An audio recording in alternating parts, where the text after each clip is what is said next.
나라를 판 사람들이 있었습니다. 그것도 아주 비싼 값에. 그리고 그 돈은 지금도 돌고 있습니다. 독립운동가의 후손은 새끼를 걱정하는데 매국노의 후손은 강남 빌딩을 소유하고 있다는 이야기, 그냥 소문이 아닙니다. 실제로 법원에서 판결이 났고 실제로 수십억이 움직였거든요. 오늘은 을사늑약, 정미조약, 경술국치, 이 세 개의 매국조약에 이름을 올린 자들, 그리고 그 후손들이 지금 어디서 무엇을 하며 사는지 끝까지 추적해 보겠습니다. 1905년 서울 한복판에서 조약 하나가 체결됩니다. 대한제국의 외교권이 통째로 일본에 넘어간 을사늑약이었죠. 문제는 이 조약, 황제의 도장도 없이 강제로 서명됐다는 겁니다. 그런데 그 서명란에 기꺼이 이름을 올린 관료가 5명 있었습니다. 역사는 이들을 을사오적이라 부릅니다. 2년 뒤인 1907년엔 정미조약이 체결됩니다. 이번엔 군대 해산이었죠. 나라를 지키는 군인들을 해산시키는 데 앞장선 관료 7명, 이들이 바로 정미칠적입니다. 총칼을 든 군인들 앞에서 이제 집에 가라고 명령한 사람들입니다. 그리고 1910년 경술국치, 나라 자체가 사라지는 순간이었습니다.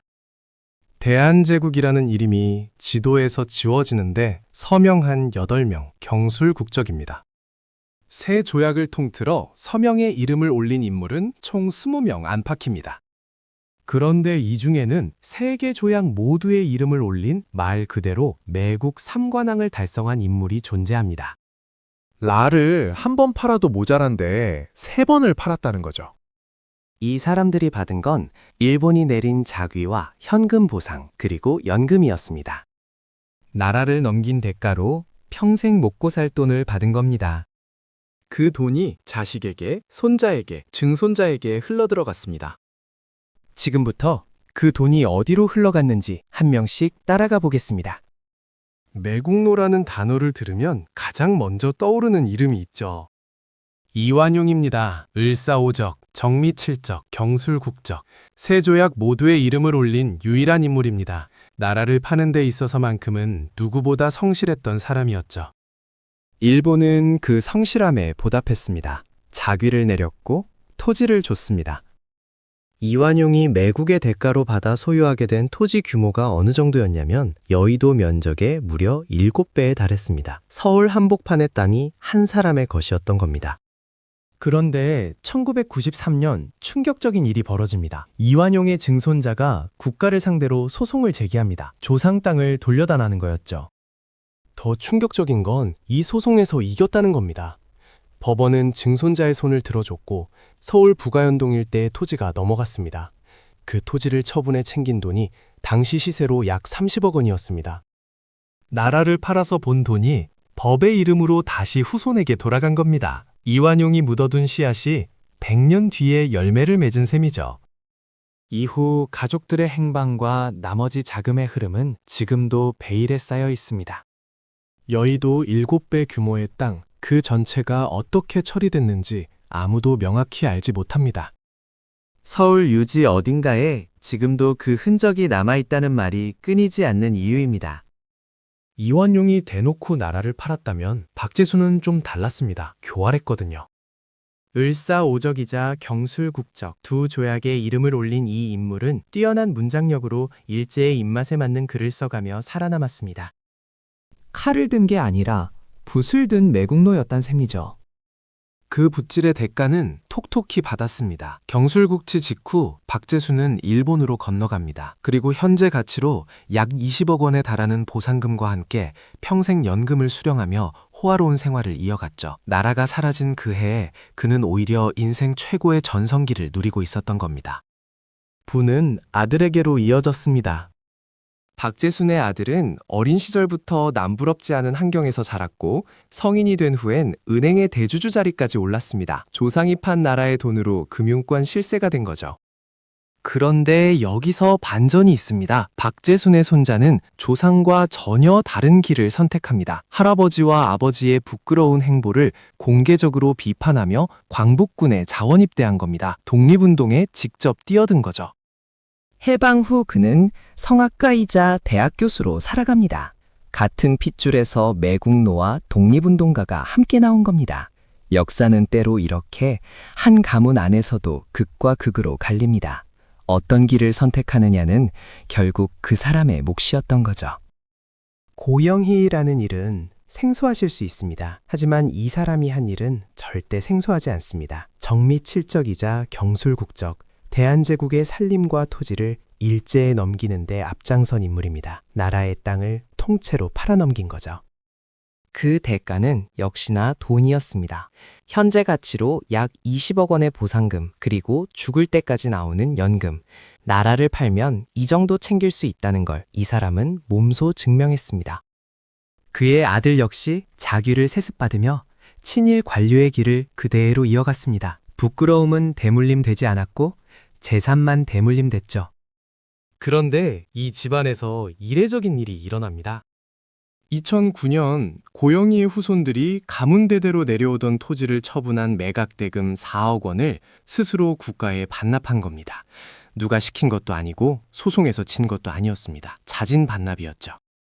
이건 사실 굉장히 드문 일입니다. 대부분의 친일파 후손들은 재산 환수 시도가 들어오면 변호사를 선임하고 항소하고 끝까지 버팁니다. 그런데 고영희의 후손들은 달랐습니다. 조상이 부끄러운 방식으로 축적한 재산이라는 걸 인정한 거니까요. 물론 4억 원이 전부는 아닐 겁니다. 하지만 이 작은 결단 하나가 수천억을 지키려고 소송을 불사하는 다른 후손들과 얼마나 다른지는 분명히 보입니다. 역사 앞에 고개를 숙이는데도 용기가 필요하다는 걸 이 사례는 보여주고 있습니다. 군인이라는 직업이 있습니다. 나라를 지키는 사람들이죠. 그런데 이병무는 군인이면서 나라를 무너뜨린 사람이었습니다. 정미칠적이자 경술국적. 그것도 대한제국의 군대를 직접 해산시킨 장본인 중 하나였으니까요. 1907년 정미조약 이후 대한제국 군인들에게 해산 명령이 내려집니다. 총을 들고 나라를 지키던 병사들이 하루아침에 거리로 내몰린 거죠. 그 명령을 실행한 사람이 이병무였습니다. 이후 그는 일제가 관리하는 친일 군대를 지휘하며 중장 직급까지 올랐습니다. 나라를 팔아 계급을 산 셈이었죠.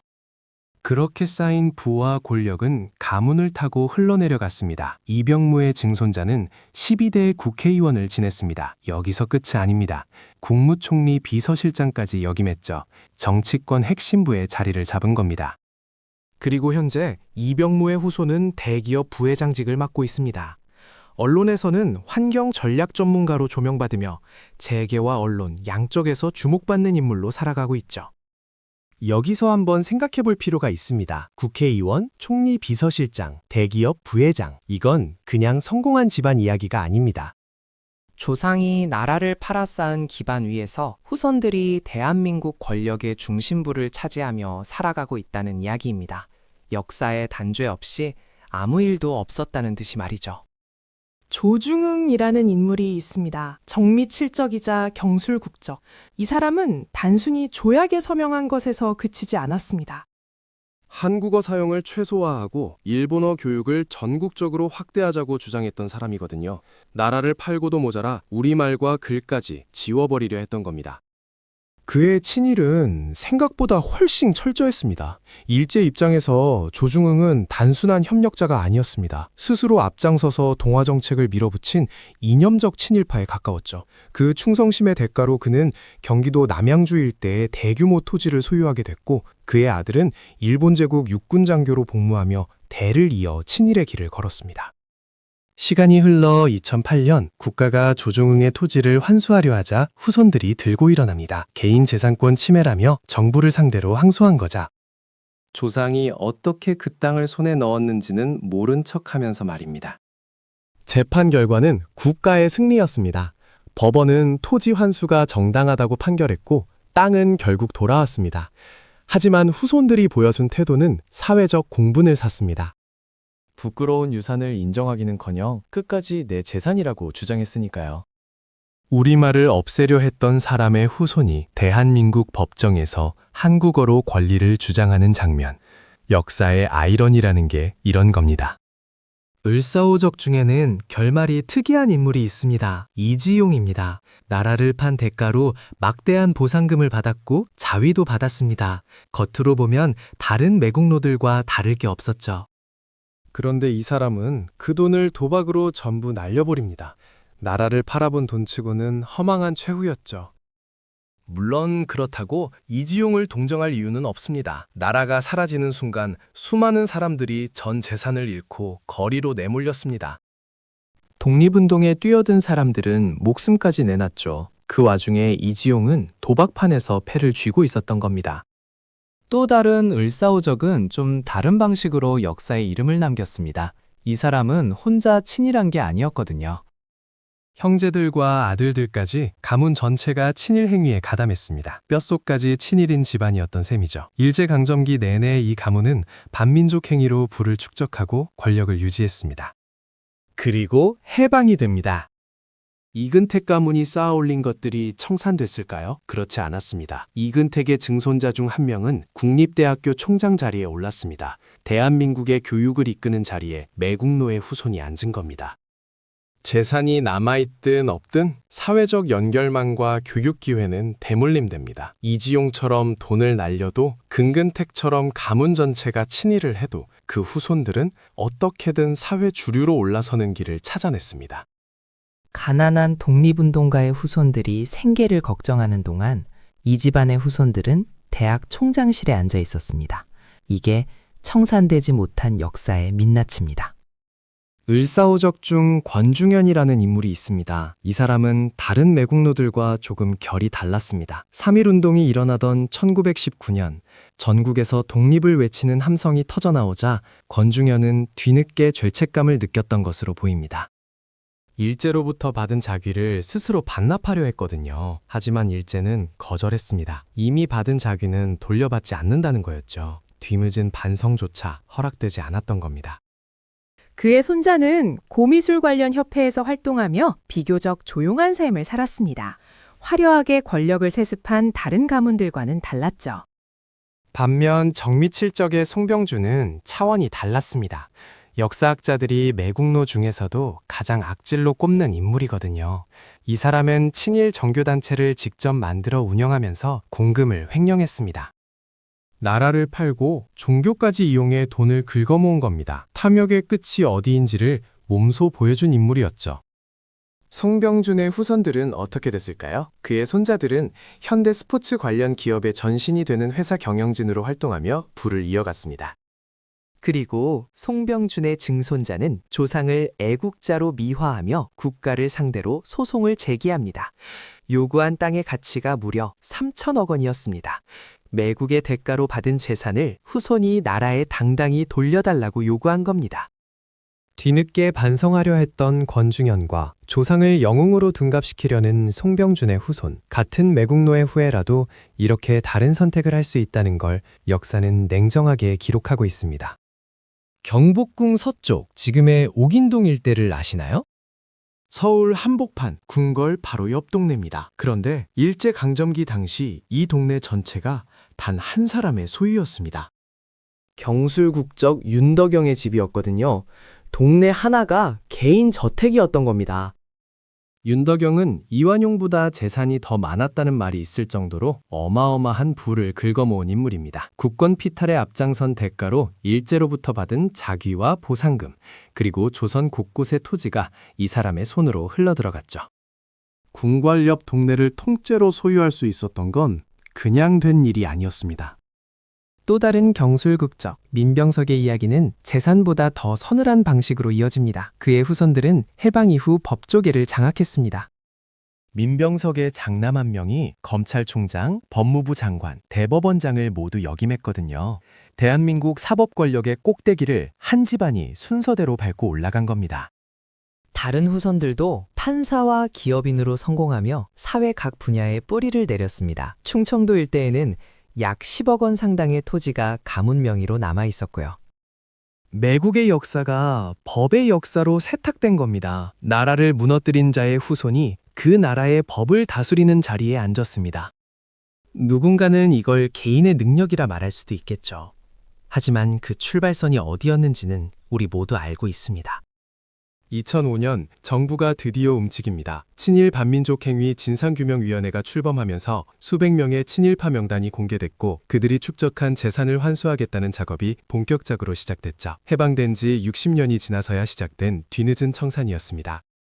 결과는 어땠을까요? 실제 환수율은 전체의 10%에도 미치지 못했습니다. 10개 중 1개도 못 건진 겁니다. 나머지 9은 어디로 갔을까요? 후손들은 이미 준비가 돼 있었습니다. 국가 소송이 들어오기 전에 부동산 브로커를 동원해 발빠르게 토지를 처분했고 현금화된 자금은 추적 자체가 불가능해졌습니다. 수십 년 동안 치밀하게 움직인 겁니다. 조상이 나라를 팔 때만큼이나 영리하게 그 재산을 지켜낸 거죠.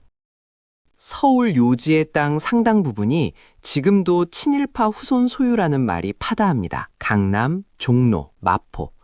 지금 우리가 걷고 있는 이 도시 어딘가에 그 흔적이 남아있을 수 있다는 겁니다. 법은 만들어졌지만 재산은 이미 사라진 뒤였고 소송은 걸었지만 후손들은 끝까지 버텼습니다. 부끄러운 돈은 교묘하게 이름을 바꾸고 형태를 바꾸고 세대를 건너 지금도 누군가의 통장 안에 살아 있습니다. 역사의 단죄가 끝나지 않은 이유가 바로 여기에 있습니다. 후손들이 조상의 죄를 직접 지은 건 아닙니다. 그건 맞습니다. 하지만 그 부정한 돈으로 좋은 학교를 다니고 좋은 출발선에 섰다면 이야기가 달라집니다. 최소한의 양심이 필요한 겁니다. 고영희의 후손처럼 잦은 반납을 택한 사람도 있었고 박재순의 손자처럼 광복군에 뛰어든 사람도 있었습니다. 같은 핏줄에서도 올바른 선택은 가능했습니다. 역사를 감추려 할수록 역사는 더 크게 되돌아옵니다. 부끄러운 과거 앞에 고개를 숙이는 것, 그게 진짜 용기입니다. 정의가 바로 서는 사회는 그런 용기들이 쌓여서 만들어집니다.